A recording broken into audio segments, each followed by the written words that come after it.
this it to show you what my hair looks like before my hair appointment tomorrow afternoon. This is what the hairdressers are going to be working with. I'm not sure what percentage grey this counts as, but it's mostly white around the front. There's a nice, almost completely white streak there. And then as it goes further back, it's less dark. This is from about here down. We've got grown out silvery blonde highlights. This is just to show you what it looks like before. I'll put some photos in as well, probably.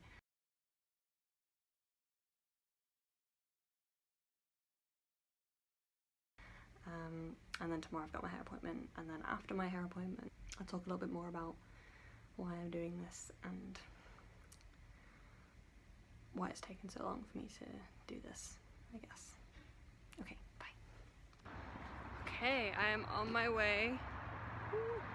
Here it is in daylight, to the tram. Yeah, here I go. It's a strangely nice day in Manchester today. Right. See you soon.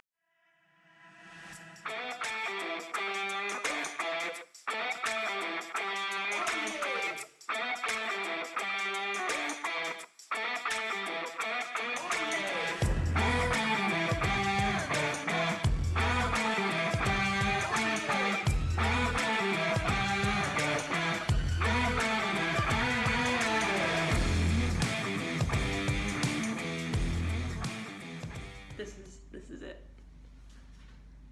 I have not felt this good about my hair in so long. I really do wish I'd done this sooner, but maybe it was the perfect time to do it.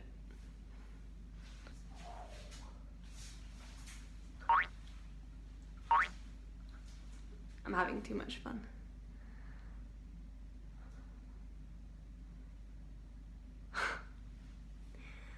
I had a wonderful experience at the hairdressers. The stylist who cut my hair was amazing. I'll leave their information below in case anybody from Manchester happens to be watching this. Not that anyone's gonna watch this. Now I'm gonna talk a little bit about why this was such a big deal for me.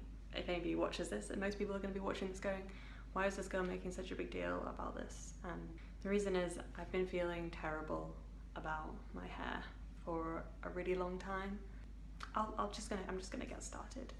So I actually found my first grey hair at about the age of 14, and I remember I didn't make that connection that it was the same as a white hair that you might see on my granny or my dad. My dad actually is almost completely white now, and he's in his 50s, he's in his mid-50s. According to my mum, he was going grey in his 20s, so it's not abnormal that I am going grey. On that note, it's not a deficiency. I'd had my blood work done to check that it wasn't that, because I was kind of hoping that maybe I was just deficient in something and that therefore I would be able to reverse the grey hairs, but no, that's not the case. I really started noticing, or I should say it started getting noticeable when I was around 17. Now, people around me probably hadn't noticed really, apart from maybe my mum. Yeah, that was when I really started to feel quite unhappy about it and to want to cover up my grey hairs. I remember buying some black hair chalk that I believe was like a Halloween item, and I mean, you saw my hair colour, it was like mousy brown. It used to be darker, obviously, and I would put this black chalk just on my roots, and looking back, it must have been so obvious. But as far as I was concerned, I was like, I'm disguising it. No one's going to know that I have grey hair. When I was about 18 years old, I broke up with, at that age, my ex-boyfriend. And he didn't like me experimenting with my hair. He specifically didn't like the idea of me going blonde, because I had kind of tried highlight when I was a teenager. So when we broke up, I decided like this was it. I was going to do what I wanted with my hair from now on, and I was going to go silver. Now I'm 24 now, so this was 6 years ago. It was back when, it was kind of just around that time when silver and grey hair started to become really fashionable.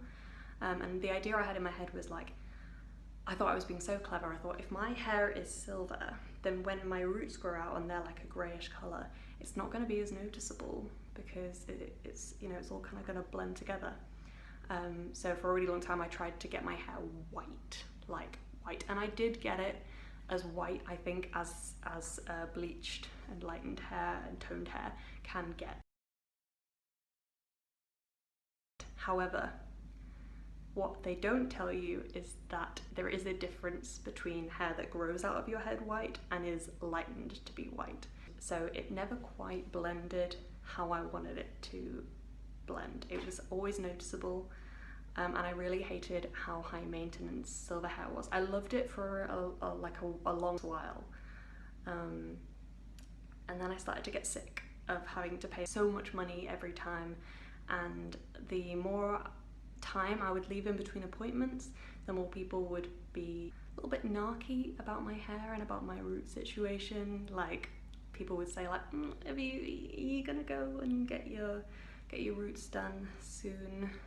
Anyway, it got to a point where I decided that actually I was just going to try and embrace my natural colour. Specifically, I found a lot of Instagram accounts about like, accepting your grey, and these tend to be women in their 30s, 40s, 50s, 60s. Honestly, like, they inspired me a lot, and I kind of thought maybe this is the answer. Maybe just loving myself for myself and embracing my greys is the answer. And in truth, like, I never really disliked them. It was kind of a nice reminder of my dad, because obviously he's the one I inherited them from. So I decided, yeah, this is gonna be it. This is what my life has been missing. I just need to embrace my natural self.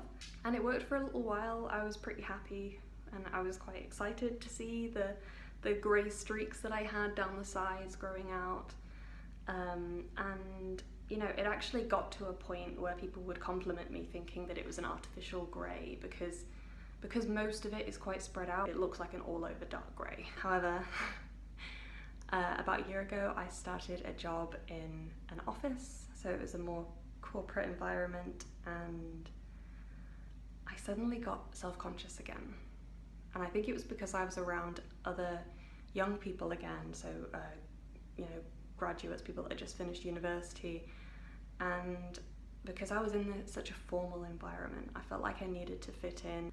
So I started getting silvery blonde highlights.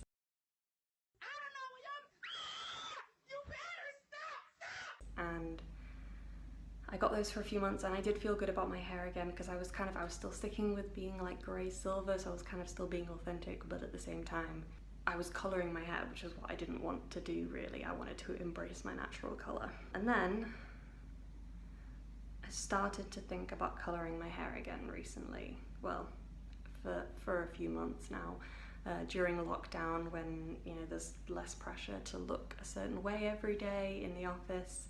And then a friend of mine lent me a book. This particular book, I'm not going to say what it was, but there are lots of takeaway messages, but the message that I took away and that stuck with me was that I should be able to do whatever the hell I want to do, and I shouldn't worry about being judged by other people, and I should do it for myself. That is something that I knew and I thought I had wholly embraced, but sometimes you just need to hear it, and sometimes you need to hear it from a book. I realised I was growing my natural hair out for completely the wrong reasons.